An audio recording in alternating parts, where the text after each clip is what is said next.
Bienvenue sur ce nouveau Triskaï des Cafili. Nous sommes le 13 octobre 2022. Ce soir, je suis chez Kitty. Donc je me suis invitée chez elle, c'est pas elle l'invitée, c'est moi. Oui, donc bonsoir, bienvenue. Merci beaucoup.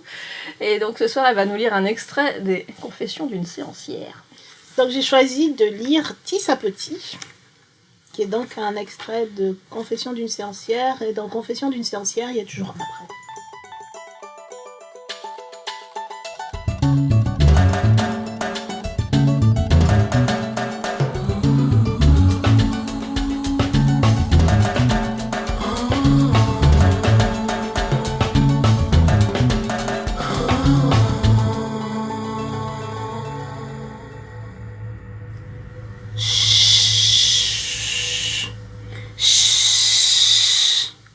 M'entendez-vous, habitants des recoins?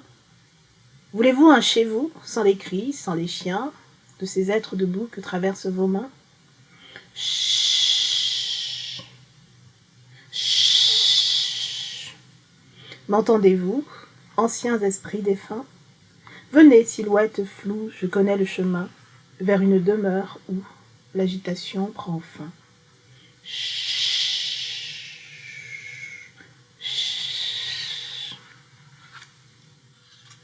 C'était le premier poème. Tisse à Petit. Pourquoi je n'ai pas d'enfant?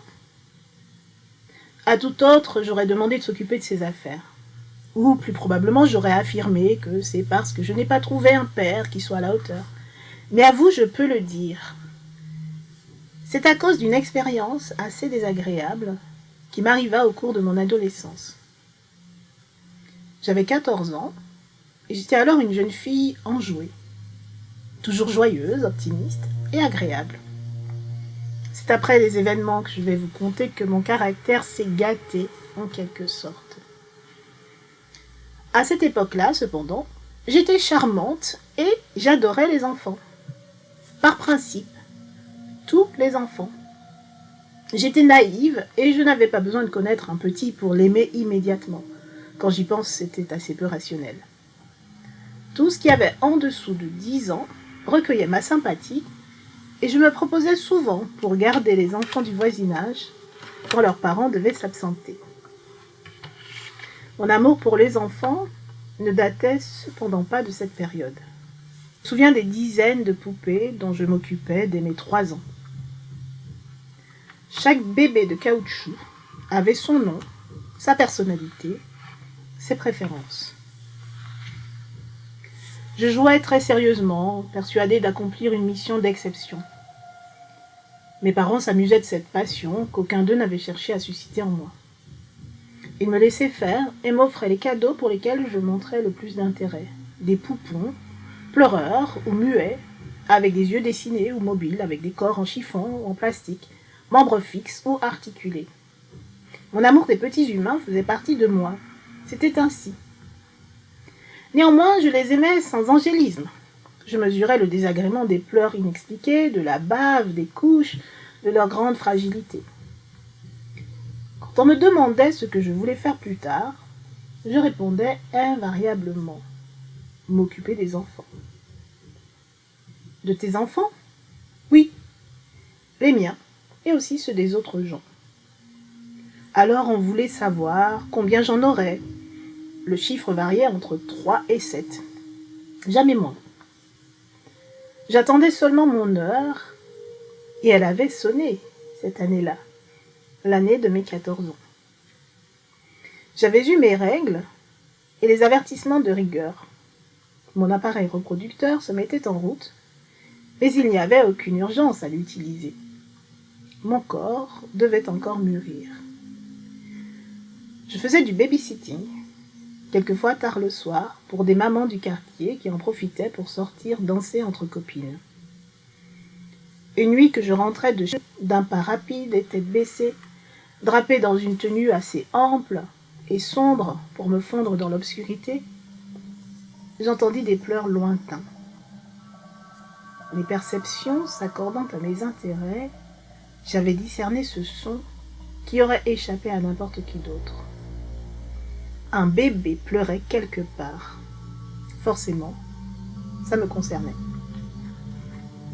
Je m'arrêtais, tentant d'identifier la provenance des cris. J'avais dépassé les maisons qui abritaient de jeunes parents et aucune des 2 femmes enceintes du village n'était assez avancée pour avoir déjà accouché. Quelqu'un avait-il de la visite ? Le cri retentit de nouveau et je m'aperçus qu'il me fallait marcher encore un peu pour en atteindre l'origine. Je trouvais cela étrange, car la première fois, le bruit était venu de derrière. Je repris tout de même ma route et, guidé par les vagissements qui s'élevaient de plus en plus fort, j'arrivai au pied d'un arbre où était posé un panier. Un Moïse. C'est ainsi qu'on appelle ces pièces de vannerie, conçues exprès pour les nourrissons. Je le savais, et j'y lus un signe, car il me plaisait de me voir comme la princesse égyptienne qui trouva l'enfant Moïse flottant sur le Nil. Je m'approchai du panier, me penchai vers le bébé, qui cessa instantanément de pleurer. Que faisait-il là ? À qui ressemblait-il ? J'avais du mal à le distinguer. Aussi décidai-je de le prendre avec moi. Demain, il ferait jour. J'attrapai le Moïse par une anse et m'aperçus que l'autre était cassé. Il serait plus pratique de porter l'enfant. Il semblait apaisé à mon contact, ce qui me fit plaisir. Il gazouillait et respirait calmement. D'après sa corpulence, je me dis qu'il devait avoir dans les 6 mois. Quelqu'un l'avait-il abandonné ? Ou peut-être l'avait-on oublié ? Le plus urgent était de le mettre à l'abri pour la nuit. Je le serrai contre ma poitrine et fis quelques pas en direction de chez moi. Mes parents comprendraient sans doute mon choix.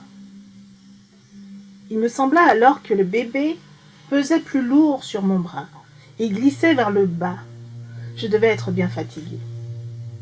Je le rajustai, le posant sur mon épaule comme un sac de farine. Ce serait moins confortable, mais il ne tomberait pas. L'enfant ne broncha pas. J'avançai encore de plusieurs mètres avant de me rendre à l'évidence.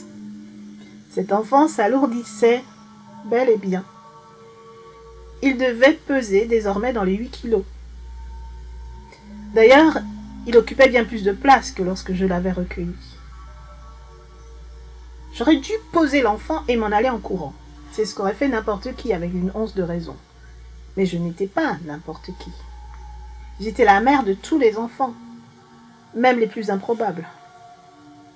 Je pressai le pas, malgré le poids, malgré la taille démesurée du nourrisson. Je m'arrêtai enfin devant chez moi, ou plutôt devant chez mes parents. Toutes les lumières étaient éteintes. J'avais prévu de rentrer sans un bruit pour ne réveiller personne. Avec ce bébé trouvé, la donne avait changé. Il faudrait les mettre au courant sans attendre. Les bras et les épaules endoloris, je fis un pas vers la porte d'entrée. Une voix grave m'interpella. « Hé !» De peur, je faillis lâcher le bébé. Qui me parlait ? D'avoir été traversée, la nuit n'était plus si noire. Je ne vis pourtant personne, ni devant, ni derrière moi. La voix partit dans un rire tonitruant, dont l'origine ne faisait plus un doute. Le corps énorme que je tenais encore était secoué de vibrations. Un froid intense s'empara de moi. J'éloignai de ma poitrine le bébé trop lourd. Ce n'était pas la voix d'un enfant, pas même celle d'un humain, celle qui m'ordonna. « Ramène-moi, là où trouvez-moi. Ramène-moi où tu m'as trouvé. » Sans réfléchir, je m'exécutai. On ne résiste pas aux injonctions démoniaques. Demi-tour et au pas de course, en tenant à bout de bras la chose qui avait, sans vergogne, pris l'apparence de l'innocence. Heureusement, son poids diminua de nouveau, à mesure que je me rapprochais du vieux fromager. Je jetai la créature dans son panier et je pris mes jambes à mon cou, sans demander mon reste. Le cœur battant, je regagnai la maison où mes parents, bien réveillés, m'attendaient, prêts à sortir à ma rencontre. Ils avaient entendu les voix et s'inquiétaient de ne pas me voir arriver. Je tremblais comme une feuille en leur contant ma mésaventure, persuadée qu'ils ne me croiraient pas et qu'ils se moqueraient de mes peurs. Ils m'écoutèrent attentivement en hochant la tête. Ma mère me laissa aller au bout de mon récit, puis déclara d'une voix grave: « Tu as croisé la route de Tissapoti. C'est un lutin qui s'ennuie et passe son temps à couillonner les gens pour les taquiner. Il prend souvent la forme d'un enfant ou d'un bébé. Ces blagues ne font rire que lui. » Sapoti? Comme... Alors elle me raconta l'histoire de Tissapoti. Le sapotillier, tu l'as dit, est un arbre fruitier. Il n'en a pas toujours été ainsi. Jadis, il s'agissait d'un dieu, Sapoti, tendre et doux comme la sapotille. Dragueur impénitent, il aimait un peu trop la compagnie des humains, les hommes comme les femmes, qu'il séduisait pour l'amusement. Ces jeux interdits étaient connus des autres divinités, qui les toléraient tout en avertissant Sapoti. Le monde des dieux et celui des hommes ne doivent pas se mélanger. Sapoti, qui n'avait pour principe que celui du plaisir, n'en eut cure. Il fit tant et si bien que ce qui devait arriver arriva. Une femme avec qui il avait batifolé se trouva enceinte. Les dieux s'emparèrent de l'enfant pour lui insuffler la haine des humains.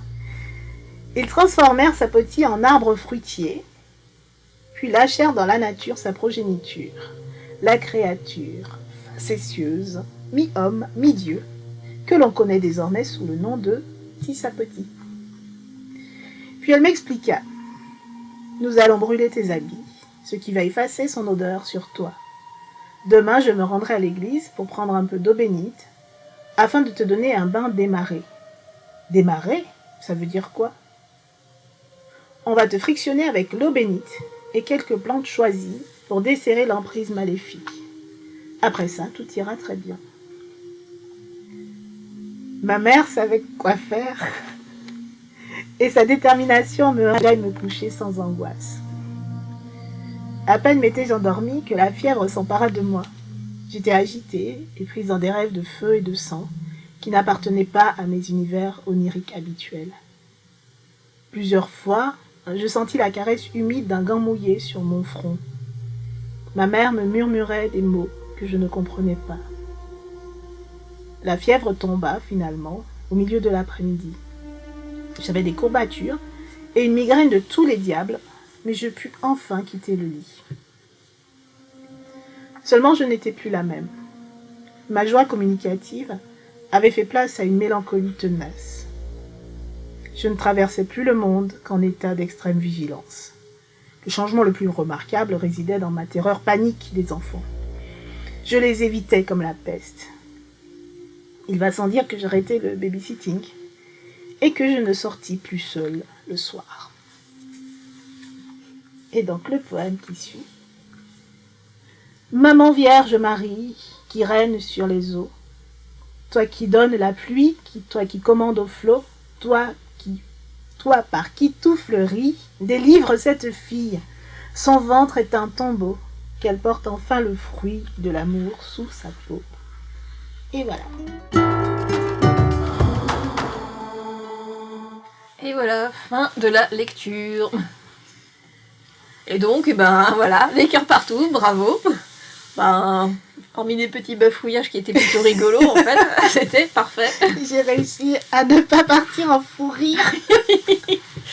Eh ben oui, exercice très difficile, s'il en est. Voilà, tu vois, donc plus d'étoiles et plus de cœurs. Merci Katie, c'était très chouette. Je crois que je l'aime encore beaucoup, cette histoire. Non, elle est chouette, ouais. Alors, Tissapoti, c'est les petits sapotis, quoi, en créole. Voilà.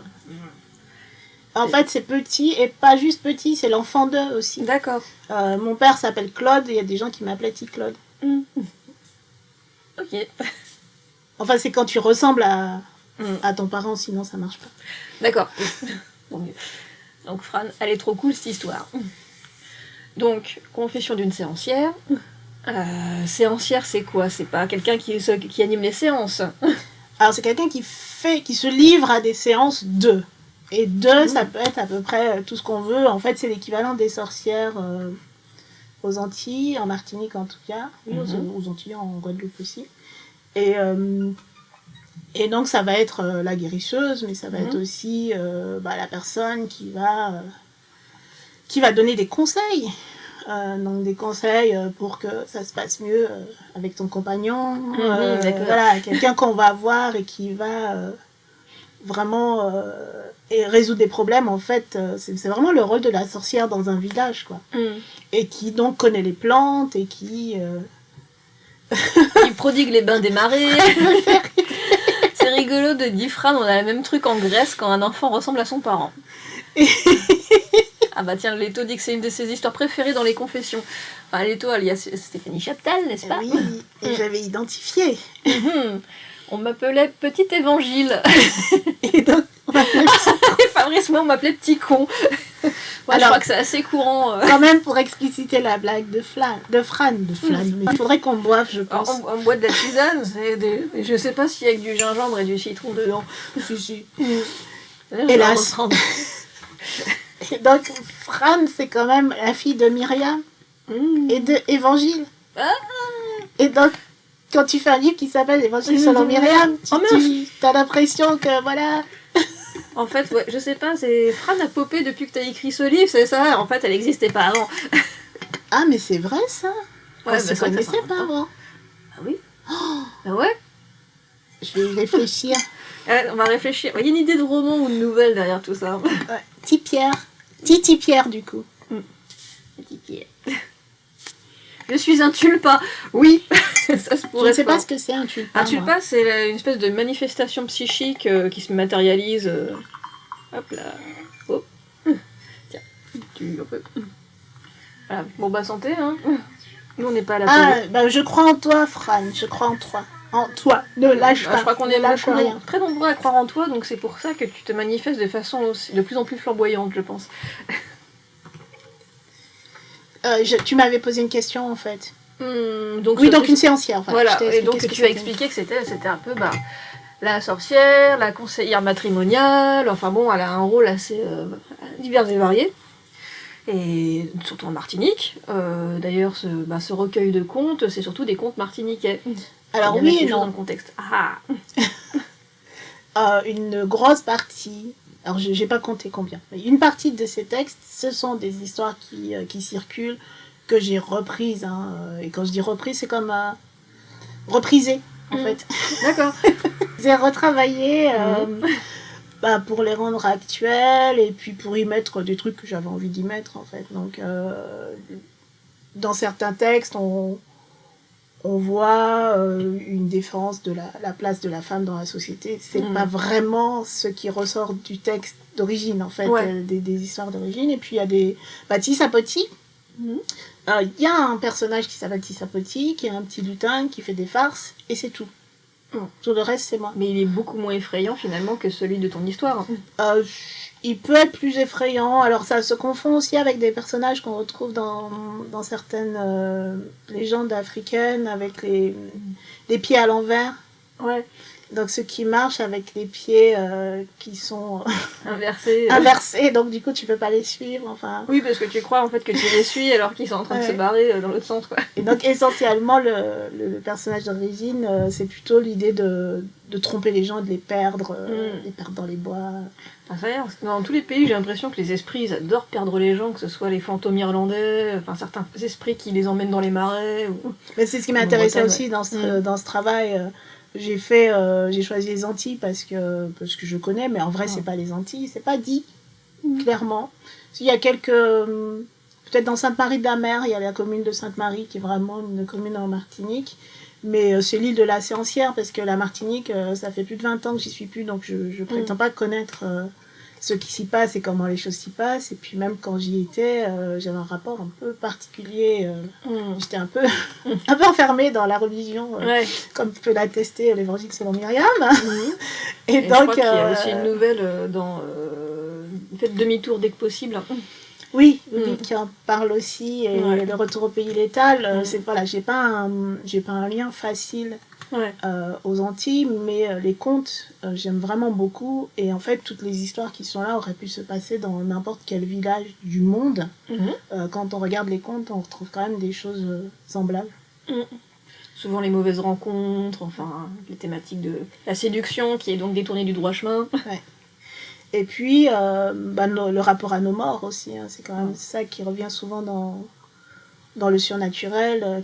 Qu'est-ce qu'ils deviennent nos morts, qu'est-ce qu'on en fait, est-ce que ça devient cette jeune fille qui vient danser le soir sur collier serré.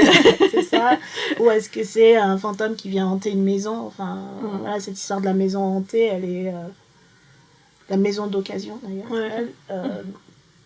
C'est vraiment c'est du fantastique vraiment classique avec on sait jamais vraiment ce qui se passe. Parce qu'il y a des gens, même qui en avaient parlé d'un membre de sa famille qui jetait du sel aux quatre coins de la maison quand elle avait une nouvelle maison, un nouvel appartement. Désolée, faudrait que j'arrête de lire le chat parce que j'avais décidé d'être un peu sérieuse. Fabrice, mange ton eau mort, ce genre de choses. Non mais faut jamais lire Fabrice sur le chat parce que c'est connerie sur connerie.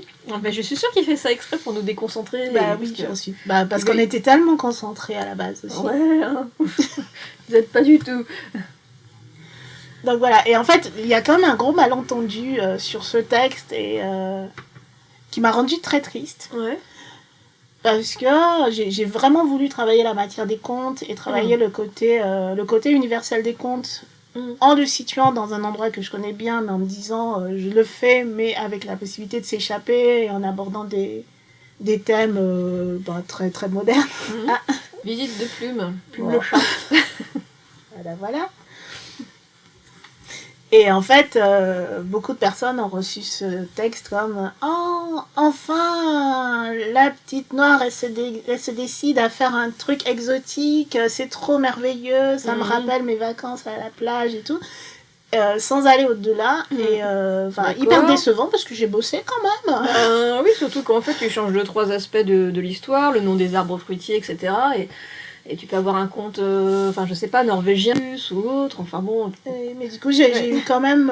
alors, souvent, faut que je fasse attention aussi, il y a aussi ce côté, ce biais, hein, c'est-à-dire que les gens qui ont des trucs négatifs à te dire viennent te voir, et puis les gens qui aiment bien et qui comprennent ce que tu fais ne viennent pas nécessairement te dire « Hey, j'ai compris ton travail !» Donc... Parce que souvent, moi je le fais pas non plus spécialement, on ressent pas la nécessité de dire j'ai compris ce que tu as écrit. Et ça manque, donc j'ai beaucoup entendu des gens me dire n'importe quoi. Et avec ce côté oh là là, mais c'est tellement exotique, c'est beau, ça m'a rappelé, je sais pas quoi, enfin bref. Non, moi ça m'a rappelé les contes en général, quoi. Enfin, c'était en tout cas la langue des contes. Mais un peu de déception là-dessus. Et puis quand est-ce que tu nous en fais un autre, parce que vraiment... Oh là là, qu'est-ce que c'est trop bien. Et alors, tu sais parler créole, raconte. Enfin bref, donc... donc ça m'a un peu... sachant que... Ça refroidit. Oui, puis la démarche, elle était pas simple. Hein, comme je disais tout à l'heure, mon rapport aux Antilles est loin d'être évident.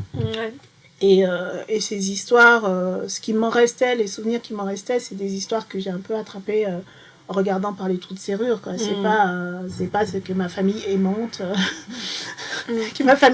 me racontait quand on était tous collés les uns aux autres. Non, enfin, je veux dire, ces gens auraient ces gens auraient voulu que je meure, en fait. Donc quand j'ai quitté ce lieu, je voulais pas en entendre parler pendant des années. Et le fait de pouvoir y retourner par l'imaginaire et explorer des thèmes qui sont des thèmes qui concerne l'humanité, enfin c'était pas rien comme démarche en fait. Et d'avoir en face des gens qui disent ça sent le monoeil. Eh bien Coco, voilà, le sable blanc et les vacances d'été. Mais voilà, j'essaie de faire attention quand même à ça. J'ai eu la même chose pour l'évangile selon Myriam. J'étais persuadée qu'il y avait quand même beaucoup de gens qui chopaient pas le truc.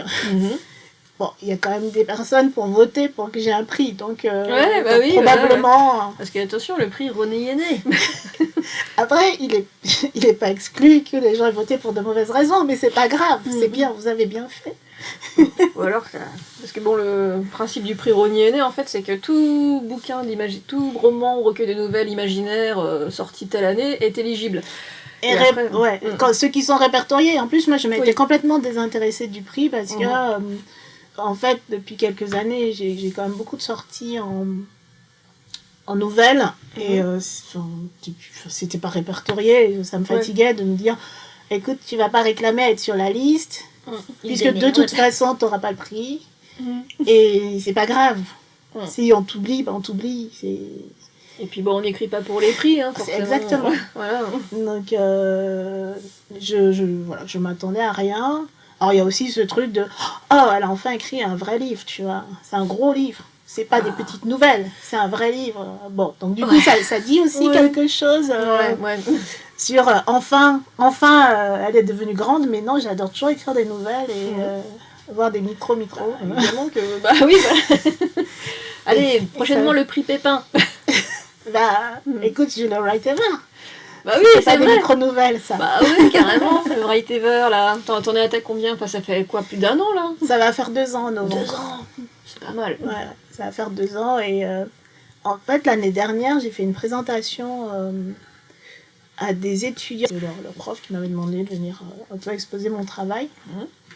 Et je leur ai présenté une planche contact avec les couvertures de mes vrais livres. Ah. Donc, vrai livre, avoir planche contact. Ça fait 6 livres en fait. 6 livres sur un truc. Et puis après, j'ai fait un montage avec des couves, des textes dans lesquels, des livres dans lesquels j'ai des nouvelles. Et on avait plusieurs pages parce que voilà.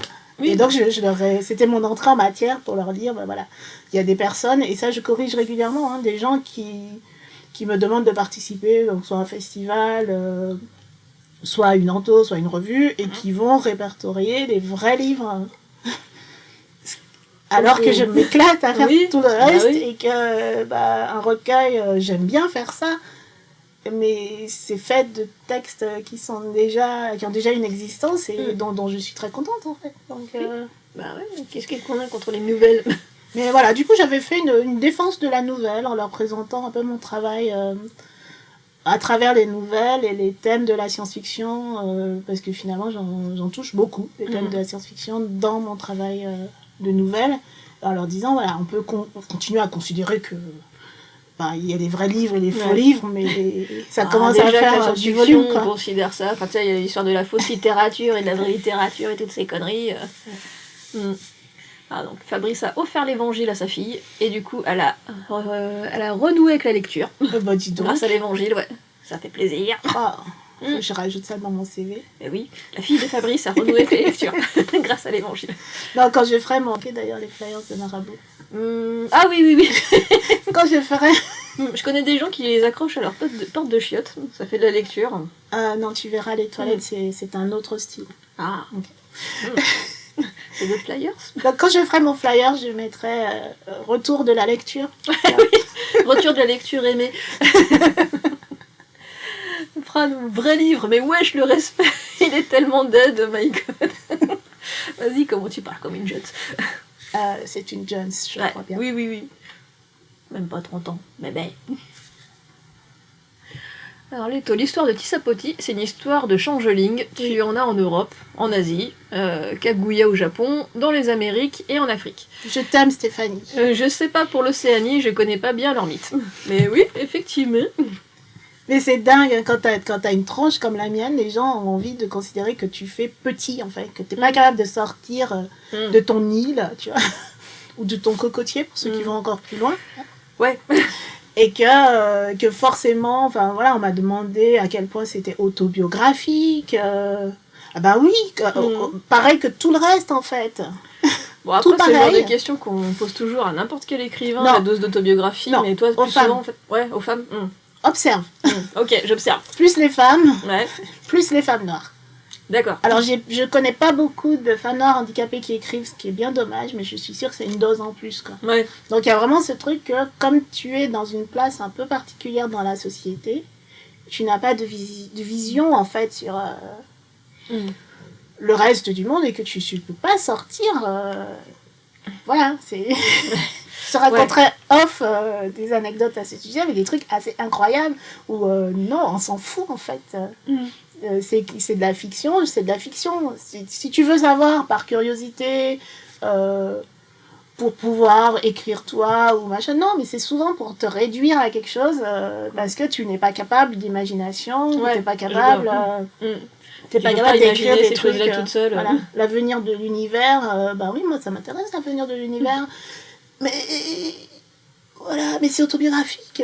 Bah oui, on vit là quoi. Et celui on a dit un truc, elle a barré là. T'assumes pas, c'est ça? Ah oui, j'arrive pas on a Zeus en Grèce qui a une passion pour le changement de forme dans... Bah oui, enfin... Moi, ça vient de là aussi. Il n'y a pas ça, en fait. Le sapotier, le petit sapotier, moi, c'est complètement moi qui l'ai inventé, ce truc-là. Mais je l'ai inventé, on n'invente pas à partir de rien. Oui.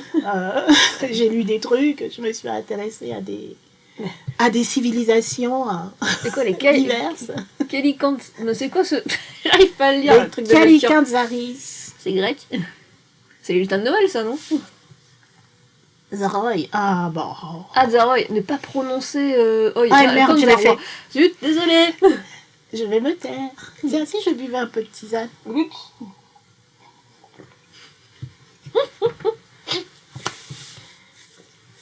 En tout cas, on est encore en train de parler de littérature, je suis fière de nous. Ouais, on n'a pas trop dévié du sujet, on se disait que bon, ça ça laisse barrer en couille quelque part. Non, mais là, je sais pas ce qu'elle fait, Plume, et ça m'inquiète un peu.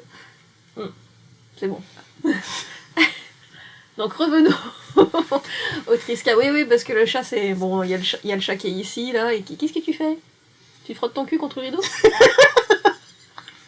Je t'en prie, ce chat a une réputation de chat un peu classe, et donc ne dis pas ça. Les chats ne sont pas classe. Non, mais faut pas inventer des mots comme ça. Ah, mais oui, tu cites Pierre Dubois. À propos du caractère autobio des choses, alors je travaille en psychiatrie sur un dispositif autobiographique, et donc c'est un endroit où mes patients ont la liberté de s'exprimer. Ouais.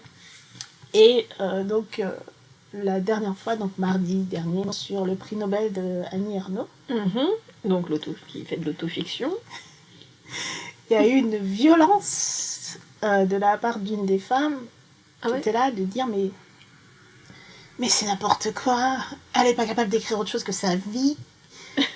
Et c'est ça un Nobel, c'est n'importe quoi, c'est de l'eau, c'est rien, on a tous la même vie. Je dis, mais c'est intéressant, du coup, ça raconte quelque chose d'une époque. Non, mais, oh non. Et donc, j'avais entendu le nom de Houellebecq que vous auriez préféré. Elle fait, ah bah oui, au moins. Si, il raconte ses fantasmes à moitié, Houellebecq. Enfin, c'est toujours à propos de son nombril. Hein. Je sais pas. Mais comme c'est un homme... C'est ça. Et juste à côté, il y avait une patiente qui était en train de lire un bouquin de Houellebecq pour savoir. Ouais. Pour son club de lecture. Ah. Et je lui ai dit, alors ça va? Ça vous fait du bien? Mes patients sont dépressifs. Ouais, putain, t'es dépressif et tu lis Houellebecq. Et elle m'a dit, ça va me demander un peu d'effort pour en parler au club de lecture, mais c'est une expérience intéressante, mais voilà. Mais effectivement, il y avait ce truc... c'est pas de la littérature parce qu'elle raconte sa vie, et voilà. Alors, il y a moyen de faire de la pas littérature en racontant sa vie, mais il y a aussi moyen d'en faire. C'est un peu... voilà. Tu peux broder autour, enfin, je sais pas, mais bon... Et la question est plus systématiquement posée aux femmes qu'aux hommes. Ouais. D'accord. Il y a quelque chose comme ça, ça arrive qu'on la pose aux hommes, et c'est même pas le même ton. C'est-à-dire que s'ils le font, c'est merveilleux quand même. Parce que leur vie, elle est intéressante. Je veux dire, ils ont séduit plein de femmes. Le fameux Pierre-Loup Jean Eudes, je vais finir par en faire... Parce qu'il revient... Je l'avais nommé, je sais plus, je crois que c'était pour Doctrice l'année dernière, je l'avais nommé. Et il revient régulièrement, le Pierre-Loup Jean Eudes qui vit dans le 5e ou 6e arrondissement et qui a des malheurs et des questionnements existentiels. Dans son 2 pièces cuisine. Oui, c'est merveilleux quand même parce qu'il y a quelque chose d'une manière de se dire et de raconter son existence assez extraordinaire, de génie, machin. Enfin bref, tu vois, il y a quelque chose comme ça. Ouais, alors que quand on nous demande à nous, c'est autobiographique, il y a un truc de... C'est pas comme si vous étiez capable de décoller, quoi. Ouais. Puis on peut rien savoir de la vie des femmes, ça va. Oui, bah c'est bon, on est au courant. Hein. Bah oui, parce qu'on est encore, on est encore considéré en tant que femme comme un groupe minoritaire, et le groupe minoritaire, tu peux le résumer en fait les bas bleus. À quelques représentants, tu vois. Si tu parles, si t'es une femme, tu parles au nom des femmes. Et moi, je me retrouve dans l'imaginaire en France à être la personne censée parler au nom des femmes noires. Bon, je pense qu'ils ont commencé à comprendre. Ouais, ah bah oui, t'avais bien expliqué que bon... commencer à comprendre. Ouais. Enfin, vraiment, j'ai dit commencer, parce qu'on n'y est pas tout à fait, mais voilà, c'était ça ma déception, en tout cas, avec les confessions d'une sorcière, que les gens qui se sont exprimés, en tout cas, dessus, une grande partie n'ont pas réussi. En quelque sorte, un peu... les visions qu'ils ont de toi et tout, quoi. Ouais. Alors Fran... Ah, merde, ça va trop vite. Oh, putain, tout le monde est en train de chatter de ouf, là. Hop là. Ah. Et oui, on peut raconter la vie de quelqu'un qui n'est pas nous. Et je réfléchis pas mal, alors parce que je travaille aussi sur l'autobiographie en psychologie, mais comment on peut traiter cette matière autobiographique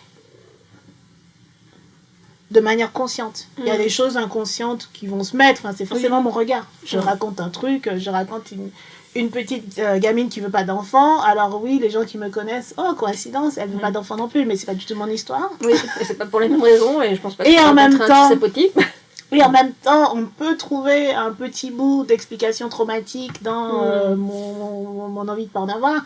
Donc je dis pas que ça serait bien que tout le monde s'analyse en écrivant, mais je trouve ça intéressant qu'on réfléchisse aussi sur la part autobiographique des choses et que ça s'assume, c'est pas sale. Ouais. C'est pas sale, et c'est ce qui fait que ce que je raconte, ça nourrit l'histoire des fois, justement. Tu le raconteras pas pareil, tu vois, même si toutes les deux on part d'une même base, tu raconteras pas la même histoire que moi. Non. Et c'est ça qui est super. Bah oui, parce qu'il y a autant d'histoires que d'écrivains, il y a autant d'histoires que d'humains, quoi. Et notre regard n'est pas interchangeable, sauf les Pierre-Loup Jean Eudes, comme ils sont faits dans le même moule. Oui.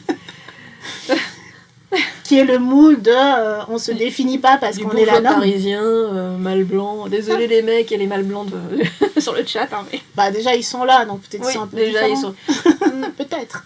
Oh, j'ai confiance. Mais oui, ce que je veux dire, c'est que quand tu es dans cette posture où tu incarnes la norme, tu n'as pas beaucoup de réflexion non plus sur qui tu es et le rôle que ça fait des choses après hétéronormé. Et je dis pas qu'il faut pas les lire, mais t'en lis un, quoi. Et après, tu sais... Je suis méchante aujourd'hui. En fait, juste avant que tu n'arrives, j'étais en train d'écouter... C'était de bonne humeur et tout, et puis... non, je suis toujours de bonne humeur. Mais j'étais en train d'écouter j'allais dire la méthode scientifique. La science CQFD, de rattraper mon retard, et c'était sur MeToo Science. Ah, oui. Donc peut-être ça m'a un peu branchée sur des questionnements. Voilà. Qui c'est qui sentait l'alcool ? L'enfant, le bébé démoniaque que t'as laissé crever dans le caniveau dans la vraie vie, en fait. Parce qu'il y a plein de réactions sur l'autobio. Enfin, Fran, ça l'énerve de ouf, en tout cas, qu'on pense que on soit capable de faire que de l'autobio. Ce que je comprends. Parce que c'est vrai que quand je parlais de vouloir devenir écrivain, on me disait automatiquement « Ah, tu veux raconter ta vie, quoi. » Non ? Ouais. Bah j'aurais voulu être un artiste. Ah ouais, c'est ça. Et souvent sur Twitter, je vois... Pour pouvoir dire pourquoi j'existe. Ça y est, c'est... Bah, souvent sur Twitter, qui sait que je vois vendre le truc autobiographique, c'est des mecs, quoi. Je vois souvent des auteurs, je dis « Ah, ma vie, mon œuvre, blablabla. » Et alors, leur vie, elle est comment ? Je sais pas, j'ai pas voulu lire. Ça m'engageait pas trop, quoi. Parce que bon, ma vie, mon nombril, bon, ouais, mais je veux quand même... Je fais quand même un peu plus d'imagination et on en trouve plus chez les filles. Oui, les gens qui incarnent la norme ne se remettent pas en cause puisqu'ils sont la norme. Mais du coup, le moindre coup de vent qui leur fait remarquer que cette norme est construite, là, c'est la fin du monde, quoi. Mais c'est pas possible. Et moi, je les crois hein, quand ils disent qu'ils souffrent et qu'on peut plus rien dire et que la vie, Ah c'est oui. dur. Moi, je sais qu'ils souffrent, mais c'est pas grave, nous aussi, on souffre. Oui. Mais bon, là, on commence enfin à gueuler, quoi. Parce qu'avant, c'était bien, on souffrait en silence, c'était cool. Ouais, ils aiment Ouais. pas trop. Non, Fran, je pense que les gens qui incarnent la norme devraient encore plus s'interroger sur ce qu'ils incarnent, parce que vraiment, pouh. Ça va, je l'ai bien fait, le pouh. Mais ils ont pas de raison de le faire, ils Bah sont oui. tranquilles. T'imagines? Enfin, je sais pas, moi, si je serais plus courageuse que si j'étais dans un monde où tout est sur mesure pour moi, tu vois. Oui. Tu sors tes pieds de ton lit et le monde prend la forme de... Hey, Ouais. C'est une jolie expression, mais c'est assez juste. Hein. je viens de l'inventer. Plume, laisse cette plante tranquille. Alors, à la maison, avec Melchior, quand il y a un chat qui fait une connerie, c'est le lancer de... Mais je de n'avais la- jamais vu le faire. Ah bah oui. Je sais qu'elle embête cette plante. Fran, perso, ça me saoulerait d'être associé à la haine et l'inconfort de tout ce qui n'est pas moi. Très bon fiou, merci. C'est une belle image, dit Fabrice à propos des pieds, justement. Oui, mais ça, voilà, c'est ce truc-là, c'est des pantoufles confortables. Parce que nous, on met des Et pourquoi chaussures à tu talons les étroits. enlèverais pour voir si ça pique? Bah non, bah non. Sauf si, effectivement, tu as le souci de... Enfin, tu regardes autour de toi et tu te rends compte que, ben, ouais, c'est quand même pas cool. Et je peux céder une partie de mon confort pour que d'autres soient mieux, mais... Comment on devient comme ça, je sais pas. C'est moi qui porte les flux des conneries de mes chats sur ton chat. Bon, je crois qu'elle était déjà con, la chatte de... de Kitty. Elle est plutôt... Bon, c'est un chat. On Oui, va pas se voilà. faire... Voilà. C'est pas d'illusion. Non, mais cette... Oh non, mais c'est pas vrai. Je l'avais jamais vu le faire. Voilà, nous avons un drama chat-plante ce soir. Et tu as vu la jeune Direct. pousse ici, ben, Bah oui. elle va la bouffer. C'est pas possible. C'est grave. Ah, il y a peut-être un truc là. Moi, Ouais. ça fait 3 jours que ça dure. Elle me bouffe mes cheveux la nuit. Elle me réveille trop tôt le matin. Ah ouais, story of my life. Elle jette des trucs, mais enfin, tu vois, ça arrivait, mais c'était pas tout le temps. Là, Là, c'est... j'ai le Triska et qu'on allait se détourner complètement. Oups. C'est bon, t'as gagné. Arrête tes bêtises maintenant. Ouais. Et pour en revenir à la confession d'une séancière, donc tu disais que tu n'osais pas parler de quelque chose de très secret et de Non, confidentiel. c'est pas très secret. Mm. C'est en fait, ce bouquin a pas très bien vécu. Ouais. Puisqu'il est sorti en 2018 et que je crois que c'est en 2019 que Mu, qui était une maison d'édition, a été... Alors, c'est une opération un peu bizarre à décrire, plus ou mais moins bref, racheté, quoi. il y a plus les maisons d'édition, il y a une collection qui est un label, mais qui est une collection Chez chez Nemos. Nemos. Et voilà, certains titres ont été repris, d'autres n'ont pas été repris. On ne sait pas trop comment ça marchait. Et du coup, la promo pour ce bouquin n'a pas été à la hauteur. Il n'y a pas eu de promo quasiment. Quoi. Ah voilà, Ouais. il n'y en a pas eu. Pour dire les choses. Toujours est-il que le bouquin a quand même fait des choses, provoqué des choses intéressantes, Bah oui. puisque il y a eu... Alors la première chose super intéressante qui s'est passée, c'est en 2020. Hein Un lycéen d'Épinal, étudiant en théâtre, musique et danse, a lu, alors pas Confession d'une séancière, mais un texte qui est un spin-off de Confession d'une séancière qui s'appelle Mal de mer dans l'anthologie des Imaginales. Il l'a lu et il était confiné comme tout le monde. Et ça lui a fait du bien. Et il a composé de la musique sur ce texte-là, donc il a donné de la musique à Papa de l'eau, Maman de l'eau, et puis les personnages donc des Confessions d'une séancière qui apparaissent.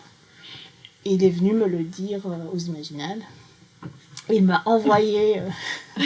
Ça doit faire quelque chose. Oui, bah, surtout quand tu as été 15 ans CPE et que tu as essayé d'encourager les petits jeunes à faire des trucs. Et voilà, Et des fois ils s'encouragent tout seuls. Et donc il y a eu ça, une très jolie rencontre, et puis il m'a envoyé la musique. Et il s'est produit quelque chose d'assez... Allez, miraculeux, osons les mots, hein, on est dans la sciencière là. Voilà. Il s'est produit quelque chose de très bizarre, puisque, comme tu le sais, je ne vois pas mes personnages quand j'écris. Je visualise rien du tout, je suis pas incapable de le faire, mais je ne le fais pas. Enfin, c'est pas le petit cinéma dans ta tête du tout, quoi. C'est pas il y a pas de cinéma. Non, mais il n'y a pas de cinéma. On parlait de la fantaisie tout à l'heure avant de démarrer. Ouais, je suis en train de réviser mon avis là-dessus parce que je réalise à quel point c'est concret la notion d'image chez les gens. Moi, je sais ce que je... Ah, mais non, je vois pas en fait. Après, il y a des gens assez nombreux finalement qui ne voient pas. Donc, en fait, les chiffres, c'est 2 à 5%, c'est quand même beaucoup, hein, 2 à 5% de la population. Enfin bref, donc... Bref, en tout cas... Toujours est-il qu'il s'est passé quelque chose d'incroyable. Eh bien oui, j'ai écouté la musique et j'ai vu les personnages. Oh! Il t'a guéri ton enfant? Enfin, il a guéri. Il n'a pas guéri. C'est comme s'il avait complété. C'est comme si... c'est difficile à expliquer. Hein. Surtout que guérir, c'est pas un bon terme. Ouais. Moi, mes persos, c'est des concepts de personnages, c'est des caractères, c'est des vibrations, c'est... c'est... Voilà. Et pour moi, c'est tout à fait... c'est suffisant. Moi, mes personnages, je pense qu'ils sont là. Enfin, ils existent. Tu les as invoqués, quoi. Ils ont de la substance, mais qui n'est pas du tout visuelle. Donc, qu'on ne me demande pas comment ça habille, machin chose, je ne sais pas. Okay. Et en fait, je n'ai pas d'image. Quand on me demande à quoi ressemble ton personnage, je peux expliquer ses goûts, je peux expliquer ses motivations dans la vie. Bon, parfois, il faut que j'aille chercher parce que je n'ai pas besoin de toutes ces informations-là quand je les écris. Et effectivement, c'était assez étrange. Alors, c'était peut-être pas tout à fait le cinéma que voient les gens qui sont très très hauts sur ce truc que je considère comme étant un spectre. Hein. J'arrive quand même à faire venir des images si je veux, mais ça m'intéresse pas, donc je veux pas. C'est tout. Non, et puis j'ai pas besoin. Ouais. Mais la preuve d'ailleurs, du coup. Et du coup, j'écoutais. Et avec la musique, mais je découvre aussi que je suis très auditive. Ça, je ne le savais pas. Mais avec la musique, il y a eu quelque chose d'une incarnation des personnages, notamment un personnage de Morse, qui est encore là, du coup. Ouais. Les autres, je ne sais plus. Je les ai un peu perdus, si les crabes sont là. En fait, cet étudiant, ce lycéen, il t'a réinventé en quelque sorte. Quoi. Oui, c'est ça. Il m'a rajouté quelque chose une dimension. C'est comme si je voyais en 2D et qu'il va rajouter de la 3D. Enfin, sauf que tu es encore en dessous. Ouais. Je voyais en 0D. Et la musique a ajouté commentaire. Alors Fabrice, attends, je n'ai pas compris, c'est 2 à 5% qui voient des images ou c'est l'inverse? C'est l'inverse. Oui, c'est 2 à 5% des gens sont aphantasiques. D'où ce mot que je trouvais assez horrible, qui est une approche un peu déficitaire. Moi, j'ai pas l'impression qu'il me manque quoi que ce soit dans ma vie. Et au contraire, enfin, je sais pas, quand des gens me disent, je vois des images quand je te lis, je fais c'est bon, je suis pas sortie de l'humanité non plus, quoi. Ouais. Tout va bien. Non, c'est à partir du moment où tu ressens pas de manque, ou enfin bon, c'est juste, oui, effectivement, et puis c'est un spectre, comme il est dit sur le chat, et comme tu as dit toi. On parlait de surnaturel, les spectres. Voilà, les spectres. On est trop drôle. Oui, c'est un moche mot. Oui, mais c'est encore cette histoire de normes, en fait. Oui, c'est ça. Alors que c'est une autre forme d'imaginaire, finalement. Quoi, on parlait de rétablissement tout à l'heure. Oui. C'est vraiment cette même démarche en psychiatrie, de plus dire, il y a les gens normaux, et puis il y a les gens à qui il manque des trucs, et donc il faut compenser pour qu'ils redeviennent normaux. Et en fait, non, c'est pas ça. Il y a plein de manières d'être au monde. Ouais. Je repense à ce livre qui m'a vraiment bouleversé, Nos existences handies, de Zig Blanquer, que j'ai lu l'année dernière, et je pense qu'il y a un avant et un après, qui parle de normalité multiple. C'est pas mal ça. Et c'est super intéressant parce qu'on connaît un certain type de normalité, puis on n'entend pas parler des autres rapport au monde parce que on les rentre je sais pas. Aux chausse-pieds, mais au pied de biche. Et toujours considéré comme différent, mais différent de ceux qui parlent le plus, qui sont peut-être même pas les plus nombreux. Oui. Et dans un de mes textes qui s'appelle Oh merde, comment ça s'appelle? Blanche-Neige et le triangle quelconque. Avec le titre. Donc, en plus de l'histoire de cette personne, voilà. Je ne vais pas détailler de quoi il s'agit, mais j'en profite pour tester une hypothèse donc, qui est celle du triangle quelconque. Alors, je me suis rendu compte, depuis que je réfléchis sur la fantaisie, que ouais, j'ai une réflexion très géométrique quand même. Alors, pas la géométrie représentée, mais plus les concepts. D'accord. Voilà. Oh! Et donc, un triangle quelconque, c'est quoi? Un triangle quelconque, c'est un triangle qui n'a pas de particularité. Ok. Donc, si on veut représenter par des triangles, en fait, le normal, ça serait le triangle quelconque. D'accord. Sauf que si tu te souviens bien, à l'école primaire... Regarde pas ton chat. Non. Tu sais, je me suis... À l'école primaire. Non, mais c'est rien, c'est juste un aloe vera qui se fait démonter. Par un chat. Par un chat surexcité. Donc, pour dessiner un triangle quelconque, c'est compliqué. Ouais. Il y a des techniques très précises pour réussir à dessiner un triangle quelconque. Pour faire un triangle isocèle ou rectangle, etc. C'est ça. Et j'adore cette image-là. Tiens, je dis image. Parce que, en fait, ça voudrait dire que... J'y vais. Pardon, je reviens. Je vais reprendre le film. Dressage de chat, désolé. Sinon, ce que je lis sur le chat... Alors Fabrice, il voit ses persos en tableau Excel. Nous ne sommes que 0,0002% de la population. Ils sont horribles, ces tableaux. Ah oui, non mais... Oui, parce que je comprends rien des tableaux, Fabrice, en fait, quand tu les postes sur Twitter.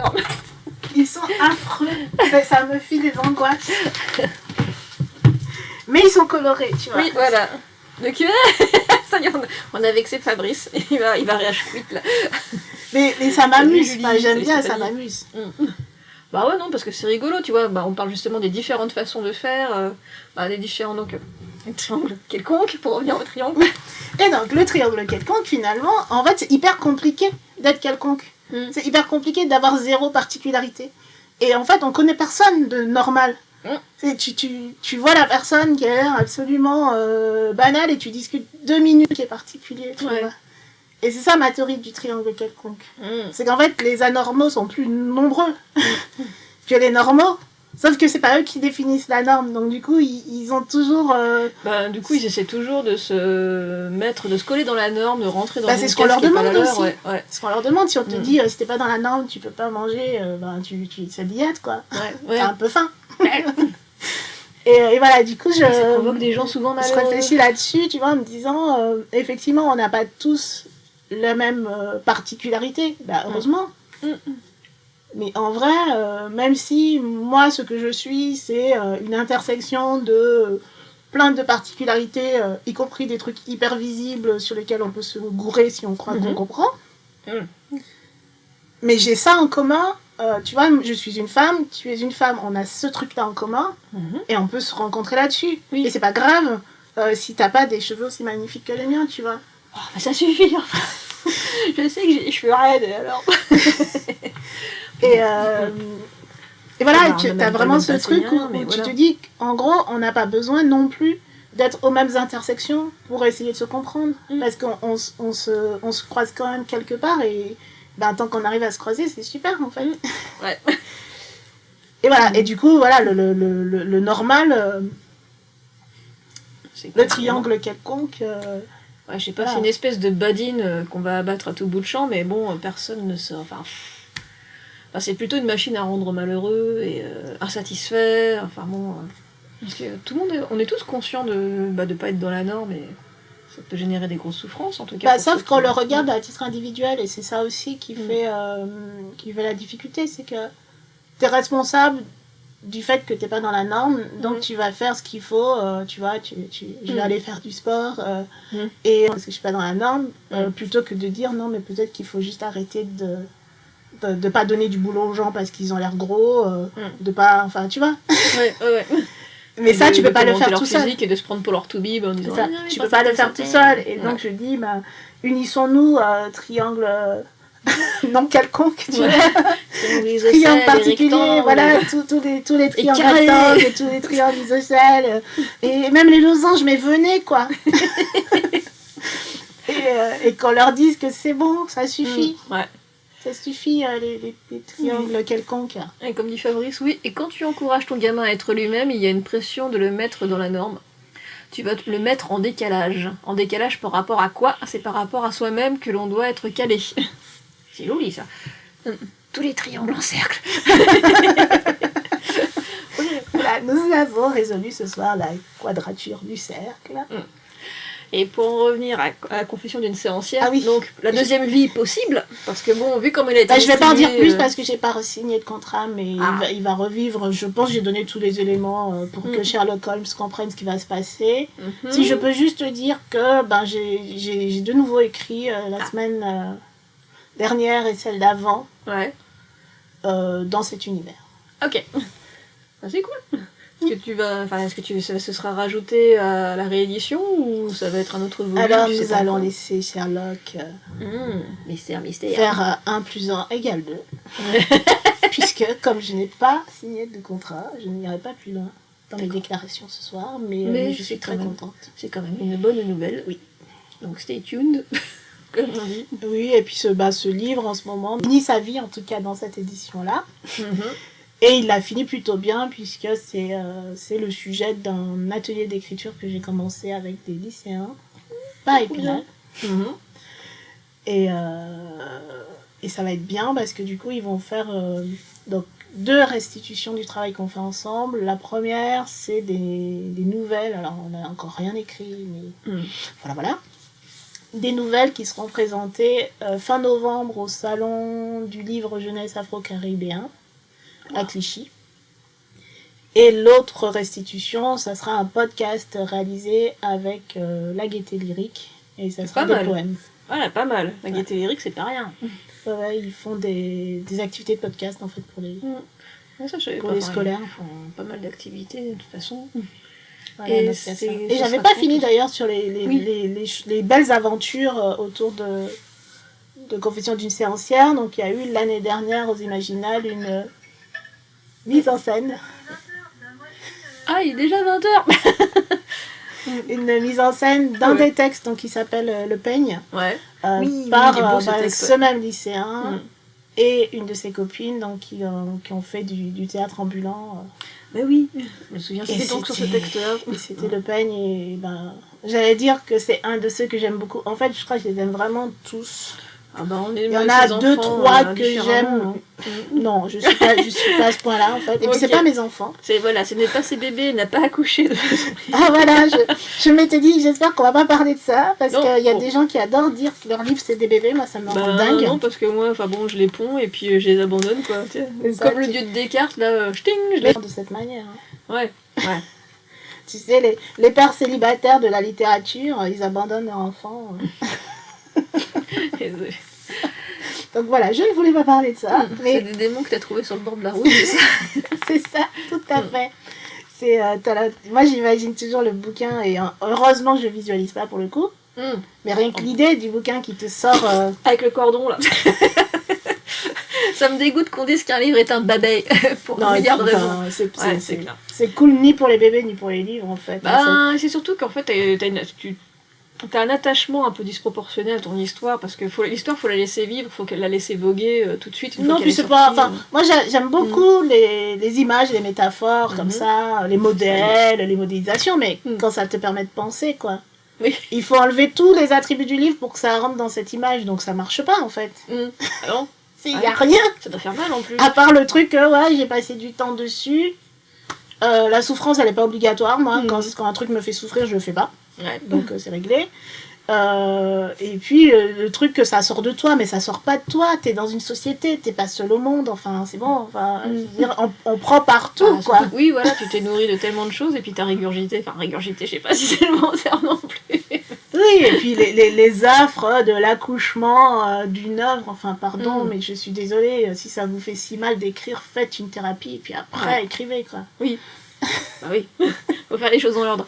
Et je ne vends pas de thérapie, non, je travaille dans une institution. Et puis voilà, enfin, moi, je dis pas que c'est toujours facile. Parfois, tu es en train de triturer une idée, et tu sais pas trop comment la rendre, et ça peut être un peu compliqué. Mais en fait, tu as déjà le bonheur de réussir à le faire, mais pourquoi ça doit être l'enfantement? Je sais pas, juste ouais, le bonheur quelque chose, ouais, non, je sais pas. Bah ouais, non, il y a juste le bonheur sans la douleur, je sais pas. Non, et puis les gens qui le parlent de livre, ça... il a vomi sur moi. Et puis un accouchement, c'est pas le truc le plus... Enfin, je sais pas. Melchior, de graphiste à maquilleur de bébé, je change de poste. Oui, c'est ça. Moi, je range pas mes livres dans un congélateur non plus, quoi. C'est qui cette personne horrible? Ça, c'est Vince. C'est un de mes potes des artistes fous. Artistes fous, je pense, de nom. Ah non, pas du tout. C'est une association d'auteurs, artistes, etc. qui sont assez trash. D'accord, je vois. J'ai une nouvelle sur les infanticides qui sera dans mon prochain recueil de science-fiction. Je crois que je peux donner le titre. Vas-y. Ça s'appelle Saleté d'hormones et autres complications. Et ça sera chez Goethe. Et donc il y a une histoire qui explore des histoires d'infanticide et propose une méta-explication. Tout un programme sur ce phénomène.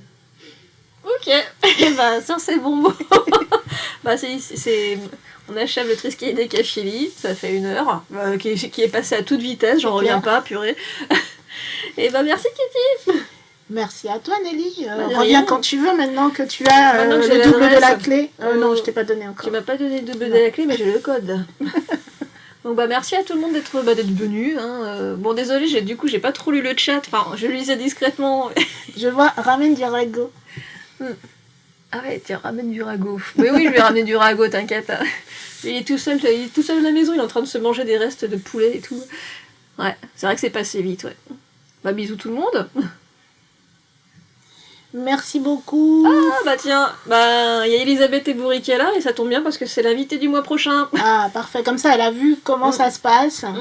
Oh bah elle a vu un petit bout, je l'avais invitée pour un court texte avec d'autres auteurs. Donc voilà, donc 13 novembre on aura Elisabeth Ebouri qui nous lira un extrait de son roman paru chez les Moutons Électriques, Je reste corporate. Et puis en attendant, voilà, Triska, ou sur le Twitter, et achetez les bouquins de Katie. Ah oui, oui, tout, achetez tout. Oui. Besoin d'un peu de sous. Merci tout le monde. Bonne soirée. Bye bye.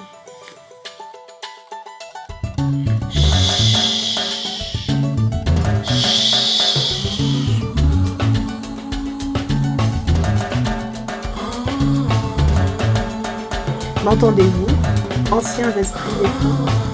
Venez, silhouette floue, je connais le chemin vers une demeure où l'agitation prend fin.